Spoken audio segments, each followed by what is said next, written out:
К предстоящим выборам Общественная палата Коми планирует подготовить 3500 наблюдателей.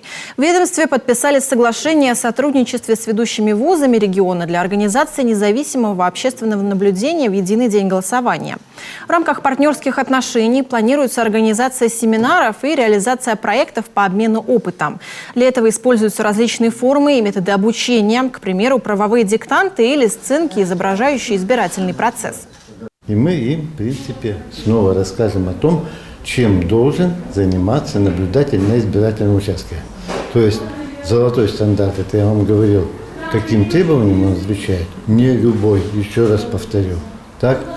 Дальше, значит, это человек авторитетный, все это понятно, да? Но он должен знать, он пришел на избирательный участок, каковы у него права и каковы обязанности.